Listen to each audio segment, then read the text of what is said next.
mercredi 18 octobre. J'ai passé une journée particulièrement intéressante. Waouh! Je me suis réveillée, comme de coutume, à 10 heures du matin. Ma fille était sur pied depuis le premier appel du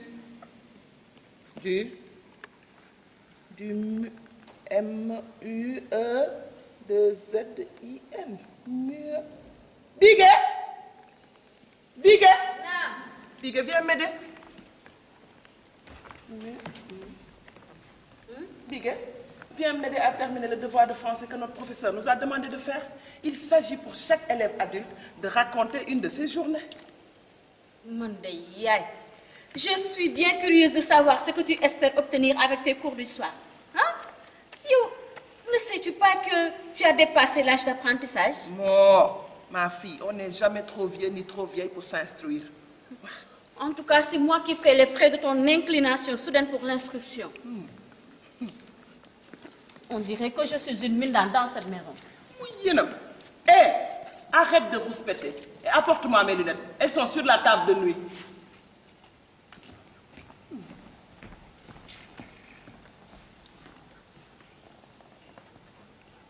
Voyez? Depuis quand es-tu myope? Non. Yo, toutes les responsables de notre section portent des lunettes. Ah, moi aussi, je porte des lunettes. Elles ont certainement une raison d'en porter. Mais toi, yo, le que doit? Bigué. Bigué, quand sais-tu? Bigué, de quoi je me mêle? Hein? Balma.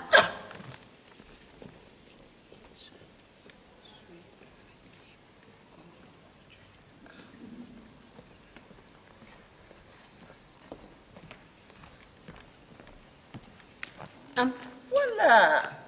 Merci. Voilà. Maintenant, je vais lire et tu m'arrêtes dès qu'il y a des incorrections. D'accord? Laisse-moi lire plutôt, ok? Non, non. C'est moi qui vais lire. Yo. C'est une occasion de m'exercer à la lecture et de parfaire ma diction. Tu sais, le secrétaire général de notre parti est très exigeant.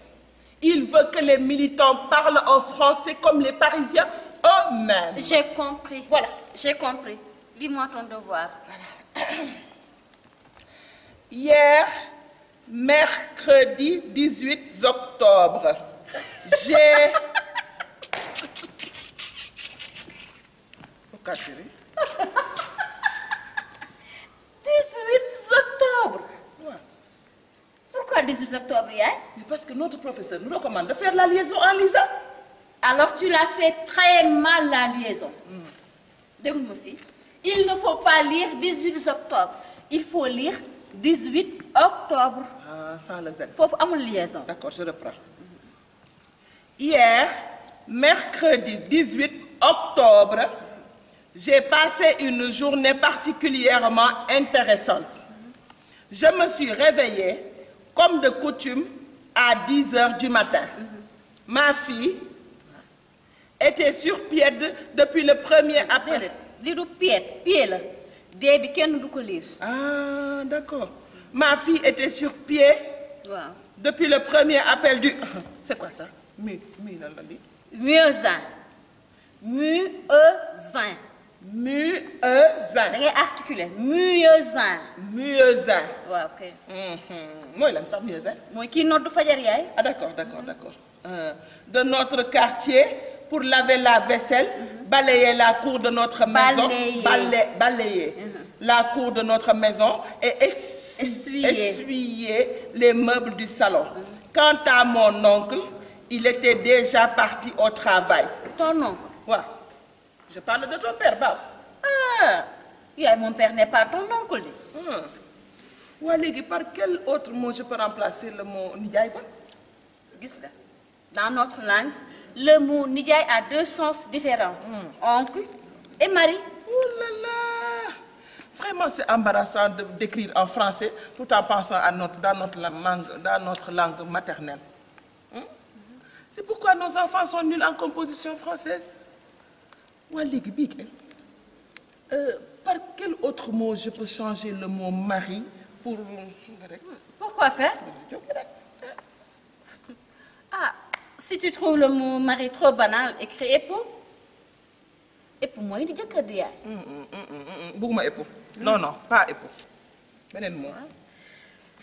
Je cherche.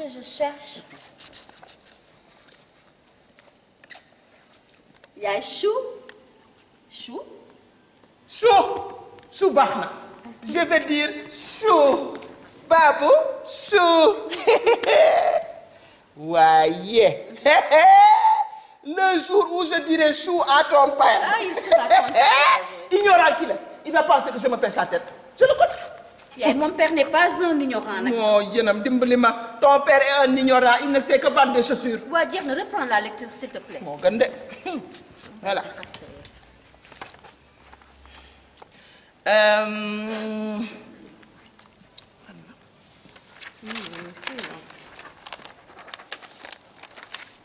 Ouais, je reprends la lecture. Quant à mon chou, il était déjà parti au travail. Après avoir pris son petit déjeuner. Yaay, pourquoi tu t'arrêtes? Man, j'ai des choses à faire. Xaaral Biggi, petit déjeuner. Tu penses qu'il est exact de dire petit déjeuner alors que ce matin-là, j'ai pris le reste du poulet de la veille, j'ai pris 10 œufs, j'ai pris une miche de pain et une grande tasse de café au lait. Petit déjeuner. Même si tu manges un taureau le matin, il s'agit de petit déjeuner. Par opposition au repas de midi qui est le déjeuner tout court. Ah, Bigé, mais tu ferais une excellente maîtresse d'école, hein? Wow. Malheureusement, tu as été trop pressée de vivre. Tu te laissais abuser par un vaurien. La preuve, un bébé tout rond qui t'enquiquine avec ses pleurs et tes études sont interrompues sans que tu n'aies pu obtenir le moindre diplôme valable. Oublie le passé, yaay. Non. Ouais, viens.